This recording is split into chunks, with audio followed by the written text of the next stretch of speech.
Det är så klassiskt, man har 6 nycklar till en bil. Precis. Jo, men om man skulle bryta av dem, vet du, då måste man ha extra. Ja, men då drar vi igång. Ny vecka, nytt avsnitt. Då kör vi.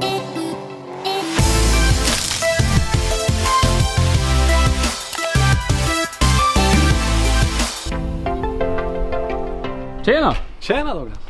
Välkommen! Tackar. Vad är det här vi ska titta på? Nej, det tar vi nästa gång.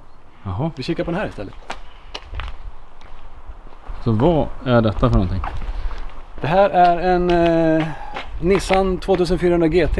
En av få som är kvar i Europa som är vänsterstyrd. De har sålts i Japan som högerstyrda, ganska många. Men den här är väldigt ovanlig. 4-dörrs sedan med en rak sexa på 2,4 liter. 130 häst. Så att det är inte så någon fartvidunder, men... Vill du säga hej? Kom Ska då. du vara med? Hej. Vad heter du? Stella. Vill du också vara med? Du är riktigt liten linslus du, va? Eller hur? Då får du gå och leka med Stella istället. Okej. Ja. Alltså var har du hittat den här någonstans? Den här köpte jag i Portugal när jag var där på semester. Som av en händelse så låg den på annons där. Det var väldigt lägligt. Så att jag åkte och kikade på den och sen slog jag till och köpte den. Så ser den ut. Det enda jag gjort efter jag köpte den, det var att byta fälgar och en liten sänkning. Annars är den helt original. Och den har bara gått 1050 mil sedan ny. Va? Så, ja, så att den är nästan knappt inkörd. Den är 72. Så hur gick den affären till då? Han var villig att sälja direkt. Ja, det var på hos en bilhandlare. Och de visste nog inte exakt vad det var de sålde, för att jag tyckte den var... Ja, det var inte billig, men billig i förhållande till hur långt den hade gått, eftersom den bara hade gått dryga 1000 mil. Ett år senare då sålde de en till och då ville de ha 10 000 euro mer än vad jag gav för den här. När de annonserade ut den här så stod det i annonsen att den hade gått 6800 mil. Vad de fick den siffran ifrån har jag ingen aning, men jag har grävt lite i historiken och hittat tidigare ägare så att jag vet att miltalet är rätt på den. Det fanns 2 varianter som såldes i Europa. Nissan 2000 GT och 2400 GT. Och det här är 2400 GT. Gissningsvis finns det väl kvar kanske 30-40 bilar i Europa som är vänsterstyrda. Resten är rostade, skrotade, borta.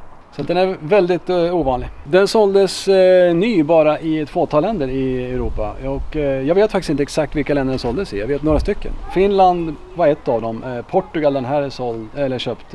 Och sen Holland och Belgien. Det kan ha sålts i fler länder, men det är jättesvårt att få tag i info om det. Inte i Sverige i alla fall? Inte i Sverige. Det finns ungefär 10 bilar kvar i Finland. Jag har kontakt med en ägare där borta. Och sen en av de finska bilarna har importerats till Norge också. Så nu finns det en sån här i Norge också. Men annars är de väldigt ovanliga. Finns den här som 2 dörrars? Ja, precis. Det är den. Men inte vänsterstyrd. Nej. Då är de högerstyrda. Men då heter de ju Skyline. Den har såldes i Japan. Och en sån kupé finns i Sverige. En kille utanför Gävle som har den. Och de är ju jättesnygga och de har en liten annan taklinje. Så att de får en liten annan känsla på bilen jämfört med sedanen. Så det var bara sedaner och 4 som såldes i Europa. De kupéerna som finns, de fanns också i en GTR-variant. Och då var det en helt annan motor i den. Den hette S20 på 160 hästar. Den tävlade de med och var extremt framgångsrika med. I Japan då. De har faktiskt kört några rallytävlingar då 72-73 någon gång. Jyväskylärallyt bland annat. Inga större framgångar däremot. Det är ju just GTR-varianten som är den mest ikoniska av de här. Och det är ju också föregångaren till de Skyline GTR som kom från 89 och framåt. Som sen blev då Nissan GTR, den R35 som kom 2007 i Japan och 2009 i Europa. Ja, ska vi kolla insidan, hör du? Absolut. Det här var det fint, eller? Ja då, för 17. Den är ju i princip i ny skick, så att det är lite roligt att man kunde välja till nackstöd och radio och lite sådana här saker. Man tar ju det för självklart idag, men... Ja. Och likadant bältena bak var också tillval faktiskt. Lite speciellt. Den här var ju inte bara fin, den här är ju superfin. Ja tack, den är... Fantastiskt skick. Och det är skinn det här då? Nej, det är det inte, det är något fake. Exakt vad det är vet jag inte, men... Skinn lookalike. Ja, precis. Sen är det lite roligt att trots att modellen inte heter Skyline så står det Skyline här på instrumentbrädan. Vilket är lite märkligt. De var väl tvungna att fylla ut det där hålet med någonting. Så de gjorde en instrumentbräda för vänsterstyrd och sen ändrade de inte emblemet där. Nej, det är lite udda. Plus en annan udda sak är att man öppnar huven från höger sida. Va? Här nere. Jaha. Där öppnar man huvudet. Ja, men det var ju därför För att det egentligen är en högerstyrd bil från början. Så det var den detaljen de lämnade. Skit i det. Ja, det är lite kul faktiskt. Hur lång är du? Jag är 1,87. Och hur sitter du i den här? Jag sitter jättebra i den här faktiskt. Så att det är gott om utrymme uppåt. Träratt. Ja, en klassisk träratt. Med ett stort N i mitten för Nissan. En liten detalj är väl att den har tändningslåser på vänster sida om rattstången. Precis som Porsche 911. Sen är det de vanliga grejerna. Klocka, oljetryck till vänster. Varvräknare, hastighetsmätare. Vattentemp och bränsle-tankmängd. Handbromsen var väldigt vacker. Alltså, är det en 5-petad, 4-petad låda? Det är en 4-växlad låda. Alltså den här var jättefin. Jag ska öppna här bak och kolla. Alltså den är galet fin. Ja tack, jo den är ju som sagt i princip i nyskick. Det är väldigt kul att man hittar den här. Ja, det var ju rätt människa som hittade den också. För det är inte den enda Nissan. Nej. Det har väl fler, va? Jo, jag har ju det. Det har ju blivit några stycken. Jag har ju förmåga att samla på mig lite grejer. 2,4 liter. Ja, precis. 2,4 liter, 130 hästar, rak 6. Samma motor som satt i Datsun 240Z. Klassisk L-serie 6 från Nissan. Den är stor, hörru. Ja, de är ganska långa de här raka 6. Men det finns ju gott om utrymme att skruva, så det är tacksamt. Ja, Inte för att man behöver skruva så mycket, men... Och hur mycket kör vi med den här då? Nej, det är ju nästan ingenting. Jag vill ju inte lägga så mycket mil på den. Jag har ju lite andra bilar att köra med, så det blir mest att man kör dem istället. Men som nu i sommar då, det var kanonväder. Man skulle kunna åka och köpa glass. Jo, absolut. Några mil har det blivit, men inte så mycket. Det är väldigt få. Vad har du gjort här inne då? Nej, egentligen ingenting. Jag bytt stift, för den misstände lite när jag köpte den. Ja, det är väl i stort sett enda. Och polerat lite grann, eller putsat? Nej, faktiskt inte. Jag har nog Inte? knappt gjort det ens en gång. Försöker tvätta bara och damma av den ibland. Mm. Mycket mer blir det inte. Så jag har väl kört 50-60 mil sedan jag köpte den.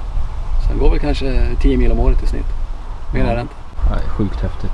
Men du kan fälla ner där. Nej, just det. Jag måste gå runt. Du kan inte fälla ner. Varför kan man inte fälla ner den? Eftersom den är högerstyrd. Det är en låsning där. Så, nu går det att fälla ner. Praktiskt. Vi ska straffas, vi som har vänsterstyrda bilar. Ja, lite så. En detalj i sammanhanget är att det står ju Skyline på skärmarna här nere. På framskärmarna. Och det ska det egentligen inte göra. Eftersom den inte heter Skyline. Men tidigare ägare i Portugal hade den på en bilutställning. Så blev märkena stulna. Så då monterade de dit Skyline-emblem istället. Den har en sån här skön väck här över Det kallas för Surfline. Surfline. Ja, surflinjen. Varför vet jag inte, men den kallas för det i alla fall. När de monterar skärmbreddare på kupéerna, då kapar de ju den här surflinjen. Det blir mer och mer ovanligt att bilarna har kvar dem. Eftersom många monterar skärmbreddare, framförallt på kupéerna. Det är inte så vanligt att montera skärmbreddare på sedanerna. Men det finns de som gör det också. Och här bak ser de ut så här några andra modeller, eller är det... Några andra Nissan tänkte du? Ja.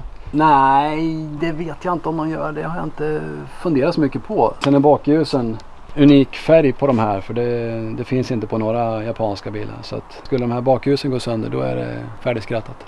De går inte att få tag i. Det är inte så att det är svårt att få tag i dem, utan det går verkligen inte. Det är ju också så att på de här vänsterstyrda så står det Nissan på emblemet bak, medan det står Skyline på de högerstyrda. Okay. Men det är sån här detaljnörderi. Ja, men det är ju sånt som är roligt. Ja. En annan grej som är rolig, det är tanklocket.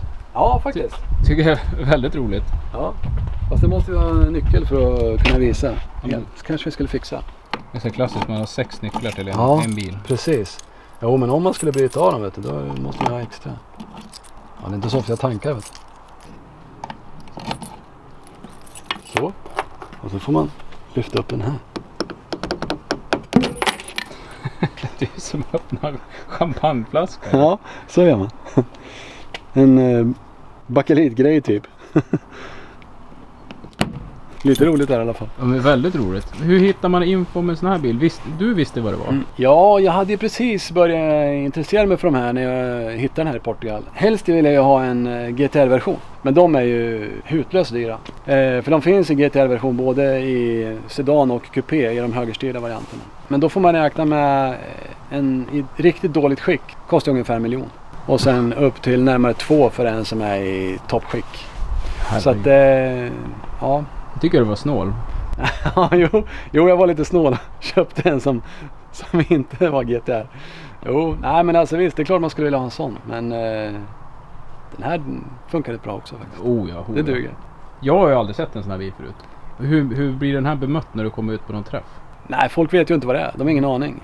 Förutom de som är insatta och intresserade förstås. Men det är inte så ofta folk är det. Innan de ser att det står Nissan på den, då gissar de på alla möjliga...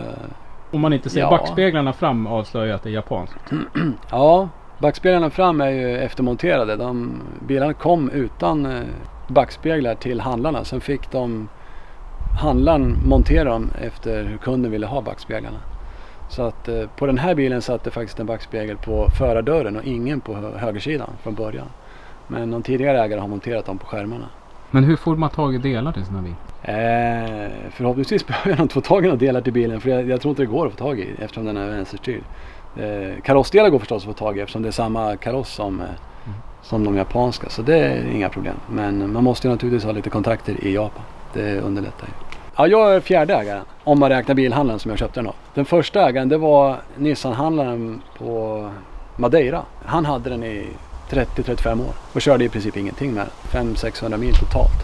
Och sen sålde han den till en annan kille och han hade den några år och körde också väldigt lite med den. Sen sålde han den till bilhandlaren och sen köpte jag den. Så att jag har ju åtminstone komplett historik på den och vet vem som har haft den. Så det är kul. Men vilket fynd! Ja, absolut. Det lär inte finnas några fler i Europa som är i det här skicket. Det kan jag garantera. Det är i princip omöjligt. I alla fall inte med det här miltalet. Det är helt omöjligt. Ja, vilken fantastisk bil! Tack så mycket.